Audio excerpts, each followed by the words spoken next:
Being a summer camp counselor can be scary. Heading away from home, meeting new people, watching over kids, not to mention any quasi-undead masked killers that may or may not come for your blood at any given moment. Hi, I'm Brendan with the Leaderboard, and we're here to help you navigate the ups and downs of your first couple of hours of mortal terror in our Friday the 13th, the game Starter's Guide. The game is tilted so that it's easier for the killers, so this guide is going to be focusing on the counselors mainly. You Jason mains out there, hang tight, we'll be showing you some love soon.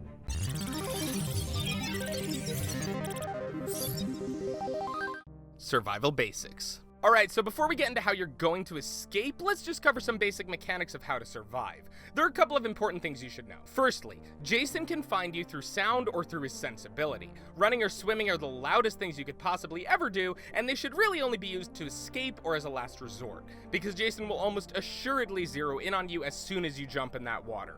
Trust me, unless he's distracted chasing another counselor, you're gonna light up on his map like the 4th of July. Running isn't as loud, but should be used judiciously, especially if you're a counselor with low stealth like Vanessa. This isn't to say that there aren't advantages to playing her, but just be aware that if you're playing Vanessa, Jason can pretty much always see you. God, Vanessa, would you please stop leading him right to me? The other way that Jason can hone in on you is through his sensibility, which unlocks about 5 minutes into each game. Alright, if you're new to this, it's really important, so listen up. Your counselor has a hidden fear meter which is increased by little things throughout each match. Seeing a dead body affects it, being alone in the woods affects it, darkness affects it. Even just seeing Jason will increase your fear. It's a lot of little things that'll add up. The more afraid your counselor is, the easier it is for Jason to detect you. If you're in a house, the house will light up red, and if you're outside, he'll see the red outline of you. Also important, if your counselor hits maximum fear, not only will you be lit up like Christmas time, your screen will get darker, significantly diminishing your view, and you will no longer be able to open your map. Managing your fear is key to staying alive in this game. Your flashlight will help in dark places, as will crouching near a fire, or just generally being indoors. It's not something that should be at the forefront of your thought throughout the entire match, but keep it in mind because it'll come back to bite you in the worst ways if you let it slide. Choosing a counselor can help with this. They're not all interchangeable, and it would be a good idea to think about how you want to play before just going into the game. Jenny is good if you're just starting out due to her high composure stat, leading to less fear, and her high luck, meaning more durable weapons, and stealth, which is self-explanatory. Other good counselors for sneaking around and generally trying to survive are AJ and Tiffany. They're experts for stealth as well. If you're looking more to run around and fix things, I'd recommend Eric LaChappa or Deborah Kim. They have the highest intelligence stats in the game, which means their repair checks go faster and require less time out in the open and vulnerable. You want to do battle with the big guy? Or maybe you just feel more comfortable being the protector of the group. Bugsy, Chad, Adam, and Vanessa all have high stamina and high weapon durability, but they also all scare pretty easy. It's best to keep moving if you're playing one of them. And finally, if you just hate yourself, you can play Kenny! No, I'm just kidding. Kenny's stats are flat across the board, so customizing him with perks can actually lead to a pretty strong character. He's also a good choice if you're just starting out and just want to learn the ropes. I'd recommend switching between counselors and trying out different playstyles until you find the one you're most comfortable with, and then blending in nicely into the team. Prioritizing objectives. So the match starts and you're dropped right into the middle of some camp somewhere. What's step 1? Loot and find that map. Later on in the game, there are perks that'll allow you to spawn with the map, but if you're new to all this and unfamiliar with the different arenas, it's priority number 1. You're gonna want to get your hands on this map ASAP because it'll allow you to prioritize your objectives a lot more easily. The end goal, of course, being to escape and not die. There are 3 basic ways to escape the camp in Friday the 13th. 1, you travel out in a vehicle. 2, you call the police and run for the exit they're at. Or 3, you wait out the night. Rounds are 20 minutes, so if you can survive Jason's onslaught for almost a half hour, power to you, you won. That being said, not only is this difficult as Jason gains more abilities over time and is borderline impossible to escape later in the game, it's also super annoying for the dead counselors that have to wait around for you to run out the clock. Consider waiting out the night a last resort. It's also worth mentioning that you do also hypothetically have the ability to kill Jason, but it is a very complicated process that honestly is not worth attempting unless most of the counselors you're playing with are on your Discord or something. There are numerous videos out there detailing how to accomplish this, so for the purposes of the starter's guide, I'm just going to skip it and tell you that in my 75 hours of play, I have never seen a team of counselors accomplish it. Not once. So, if killing Jason and waiting out the clock are difficult, that leaves us with the police or the vehicles. Both require you to loot and find components to enable the escapes, so which should you head for first? It depends really. The police are the safest bet, and the best way to get everybody in the map out, as the vehicles will only have a certain amount of seats available, which can lead to some really unfortunate situations where you put the battery and gas in the 2-seater, and oh look, there it goes! Thanks guys, you're the best! The problem with calling the police is that the house with the call box is not marked on the counselor's maps, and you need to find and install a fuse hidden in one of the literally hundreds of drawers on the map before the phone is even active to make the call. Now, it's important to know that the fuse house is marked on Jason's map, and it's almost a guarantee that if this Jason is playing to win, they've placed at least one trap right at the foot of the fuse. Even if you have enough health to survive the trap, Jason is alerted when one of his traps is triggered, so if he sees one near the fuse get activated, next stop for you is probably game over. Now, you can disable Jason's traps if you happen to have a pocket knife, and it will not alert him if you do so, but the knives are pretty hard to come by. Furthermore, even after the fuse is found and installed, Jason can break the call box and disable the phone again. This can happen even mid-call to the police, so if you're trying to send out the SOS and Jason is in the area, best of luck, man. The best way to go about making the call to the cops is honestly to be sneaky about it. Think of it as a target of opportunity. If you happen to find the fuse and you happen to know where the call box is and it happens not to be trapped, or you have the aforementioned pocket knife, calling the police is the most surefire way to escape. Once the call is out, there's literally nothing Jason can do about it, and you just have to survive for 5 minutes and make it to the exit the police spawn at, which is not as tall of an order as it probably sounds like. And all your buddies can come too. This sounds like a lot of work, huh? Yes, it is! So once again, let's take it back to the spawn. You're in the game, you found the map, you have no idea where the call box or fuse are. What should you do?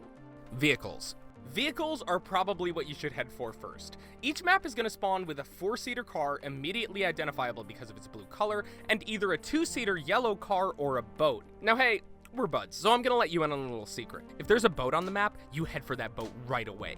Jason players tend to haunt the cars on the map and sort of ignore the boat, and it requires only 2 components to move, as opposed to the 3 that both cars need. Statistically, it's your best option, and the only one that I personally have the most success with. Further cementing the fact that you should go for the boat is that almost invariably, the closest house to the boat will have one of its 2 parts needed, the propeller or the gas.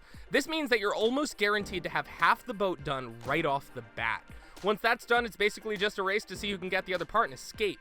The boat certainly has its downsides though. Firstly, it only has 2 seats, so it can get dicey if 3 people helped put it together. Jason also moves faster in water than on land, so if he discovers your boat in mid-escape, that's probably it for you. That being said, the boat also doesn't have to deal with pesky things like roads, and it's a lot harder to crash, so you usually have a pretty straight shot out of there before Jason even realizes the boat is moving.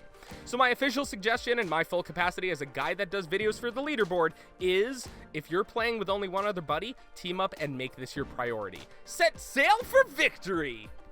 Although it's also common courtesy that whoever gets the pieces gets the seats. Be kind to each other. Considering the cars, they're also pretty equal opportunity in terms of the danger involved. Jason will almost assuredly have trapped at least one of them, probably the 4-seater or whatever car is near the main lodge, and they require 3 parts to get going: gasoline, a battery, and the keys, all of which you need to find, install, and not be killed by a camping Jason in the process. Camping, because it takes place at a camp. Get it, guys?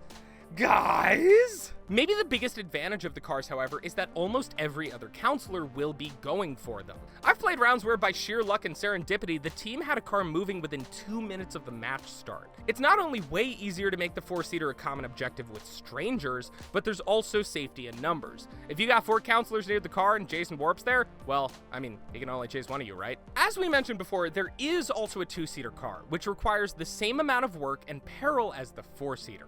Once again, if you're playing with only one other friend on Discord, it's maybe worth it for a go. But be wary of team-killing counselors if push comes to shove. Remember, it's not 1v5. It's a tenuously aligned 1v1v1v1v1v1.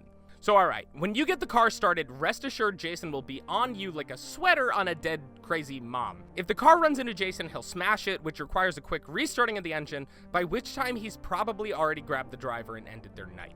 You can actually avoid this to a degree by driving backwards. First of all, it'll throw Jason off due to how the car will appear on his mini-map, he'll have to wait to warp behind you to try and stop you, and his smash is sometimes deflected by backing up instead of going forwards.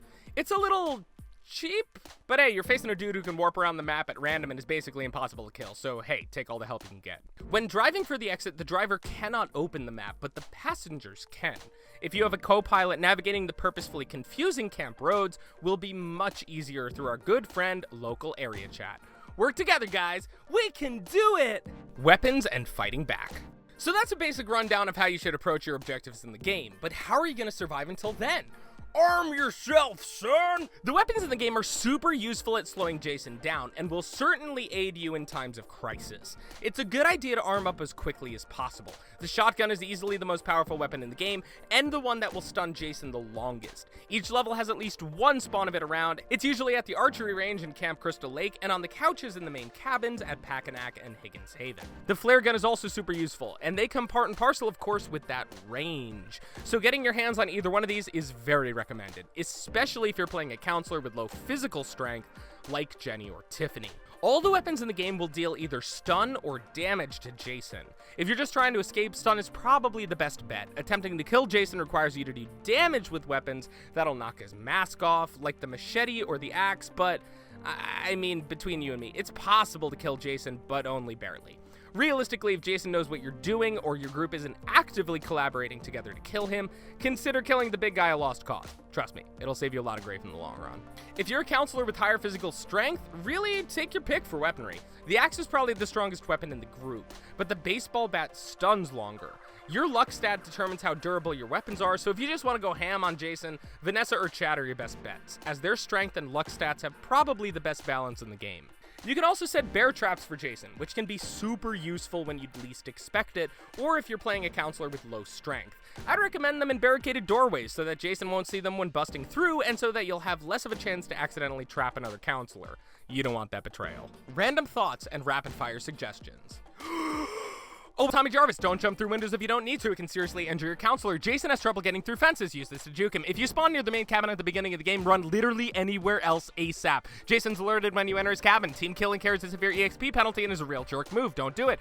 If tips over the boat, say goodnight to life. The graveyard always has a really powerful weapon, and Jason almost never checks there. Good place to hide to run out the clock if you're playing a counselor with high stealth like AJ. Work as a team and play to your counselor's strengths. Hiding in closets and under beds won't work forever and is best as a momentary escape. Not for a long-term plan. Ditto the tents. Stack up on items before trying for the car because you will encounter Jason, and Debbie Kim is best girl. Alright, well, let's hope you survive. Once again, I'm Brendan, and thanks for watching our Friday the 13th The Game Starters Guide. Was this helpful? Would you like to see more content like this in the future? Go a little crazy and hit that bell icon to become part of the notification squad. And if you like getting more from your game, subscribe to the Leaderboard, your home for video game facts.